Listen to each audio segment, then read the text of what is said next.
أعوذ بالله من الشيطان الرجيم بسم الله الرحمن الرحيم صراط الذين أنعمت عليهم غير المغضوب عليهم ولا الضالين آمین۔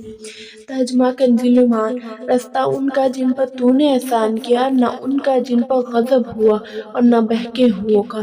ترجمہ کنزل عرفان، ان لوگوں کا رستہ جن پر تو نے احسان کیا، نہ کہ ان کا رستہ جن پر غضب ہوا اور نہ بہکے ہوئوں کا۔ صراط الذین انعمت علیہم، ان لوگوں کا رستہ جن پر تو نے احسان کیا۔ یہ جملہ اس سے پہلی آیت کی تفسیر ہے کہ صراط مستقیم سے مراد ان لوگوں کا رستہ جن پر اللہ تعالیٰ نے احسان و انعام فرمایا، اور جن لوگوں پر اللہ تعالیٰ نے اپنا فضل و احسان فرمایا ان کے بارے میں ارشاد فرماتا ہے وَمَن يُطِعِ اللَّهَ وَرَسُولَهُ فَأُولَٰئِكَ مَعَ الَّذِينَ أَنْعَمَ اللَّهُ عَلَيْهِم مِّنَ النَّبِيِّينَ وَالصِّدِّيقِينَ والشهداء والصالحين وحسن أولئك رفیقا۔ ترجمہ کنز العرفان، اور جو اللہ تعالیٰ اور رسول کی اطاعت کرے تو وہ ان لوگوں کے ساتھ ہوں گے جن پر اللہ تعالیٰ نے فضل کیا، یعنی انبیاء اور صادقین اور شہداء اور صالحین، اور یہ کتنے ہی اچھے ساتھی ہیں۔ آیت صراط الذین انعمت علیہم سے حاصل ہونے والے نکات۔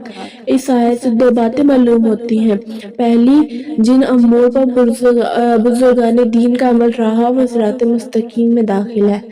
دوسرا، امام فخر الدین رازی رحمہ اللہ تعالیٰ فرماتے ہیں بعض مفسرین نے فرمایا ہے کہ اہدنا الصراط المستقیم کے بعد صراط الذین انعمت علیہم کو ذکر کرنا اس بات کی دلیل ہے کہ مرید ہدایت اور مکاشفہ کے مقام تک اسی صورت پہنچتا ہے جب وہ کسی ایسے پیر کامل کی پیروی کرے جو درست راستے کی طرف اس کی رہنمائی کرے، غلطیوں اور گمراہیوں کی جگہ سے اسے بچائے، کیونکہ اکثر لوگوں پر نقص غالب ہے اور ان کی عقلیں حق کو سمجھنے، صحیح اور غلط میں امتیاز کرنے سے قاصر ہے۔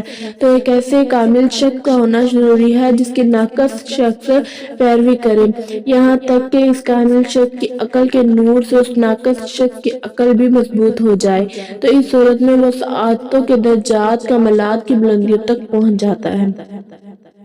غیر المغضوب علیہم ولا الضالین، نہ کہ ان کا رستہ جن پر غضب ہوا اور نہ بہکے ہوئوں کا۔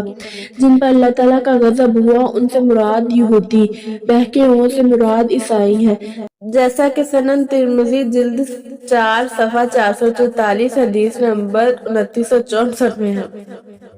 امام فخر الدین رازی رحمہ اللہ تعالیٰ نے یہ بھی لکھا ہے کہ جن پر غضب ہوا ان سے مراد بد عمل ہے اور بہکے ہوئوں سے مراد بد عقیدت لوگ۔ ہر مسلمان کو چاہیے کہ وہ عقائد، اعمال، سیرت، صورت ہر اعتبار سے یہودیوں، عیسائیوں اور تمام کفار سے الگ رہے، نہ ان کے طور طریقے اپنائے، نہ ہی ان کے رسم و رواج اور فیشن اختیار کرے، ان کی دوستیوں صحبتوں سے دور رہتے ہوئے اپنے آپ کو قرآن و سنت کے سانچے میں ڈھالنے میں ہی اپنے لیے دو جہان کی سعادت تصور کرے۔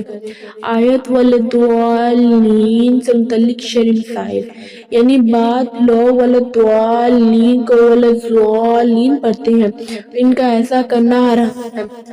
اعلیٰ حضرت احمد رضا خان رحمہ اللہ تعالیٰ فرماتے ہیں کہ ضاد، زواں، زا، زال، زا سب حروف متباینہ متغیرہ، یعنی ایک دوسرے سے جدا جدا حروف ہیں۔ ان میں سے کسی کو دوسرے سے تلاوت قرآن پاک میں قصداً بدلنا، اس کی جگہ اسے پڑھنا نماز میں ہو خواہ بیرون نماز میں، حرام قطعی، گناہ عظیم، افتراء علی اللہ، تحریف الکتاب الکریم ہے۔ اس مسئلے کے بارے میں دلائل کے ساتھ تفصیلی معلومات حاصل کرنے کے لیے فتویٰ رضویہ کی 6 جلد میں موجود ان رسائل کا مطالعہ کیجیے۔ نعم الزاد لروم الداد، للجام الصاد عن سنن الدواد۔ آمین۔ اس کا ایک معنی ہے اے اللہ عز و جل تو قبول فرما، دوسرا معنی اے اللہ عز و جل تو ایسا ہی فرما۔ آمین سے متعلق شرعی مسائل، یہ قرآن مجید کا کلمہ نہیں ہے۔ نماز کے اندر، نماز سے باہر جب بھی سورۃ فاتحہ ختم کی جائے تو اس کے بعد آمین کہنا سنت ہے۔ احناف کے نزدیک نماز میں آمین بلند آواز سے نہیں بلکہ آہستہ کہی جائے گی۔